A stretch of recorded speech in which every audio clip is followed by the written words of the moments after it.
സ്നേഹം നിറഞ്ഞവരെ, പരിശുദ്ധ മാതാവ് നമ്മോട് കൂടെയുള്ളപ്പോൾ നമ്മുടെ ജീവിതത്തിൽ തിരമാലകൾ ആഞ്ഞടിച്ചാലും പ്രശ്നങ്ങൾ ആഞ്ഞടിച്ചാലും അമ്മ കൂടെയുണ്ടെങ്കിൽ അമ്മ തീർച്ചയാണ് നമുക്ക് വേണ്ടി മാധ്യസ്ഥം വഹിക്കും. അമ്മയുടെ ജീവിതത്തിൽ അമ്മ അനുഭവിച്ച വേദനകൾ എത്രയോ അഗാധമായിരുന്നു.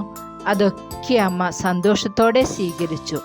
നാമും ഇതുപോലെ നമ്മുടെ ജീവിതത്തിലെ വേദനകളെ സന്തോഷത്തോടെ സ്വീകരിക്കുവാൻ പരിശുദ്ധ അമ്മയുടെ മാധ്യസ്ഥം നമുക്ക് യാചിക്കാം.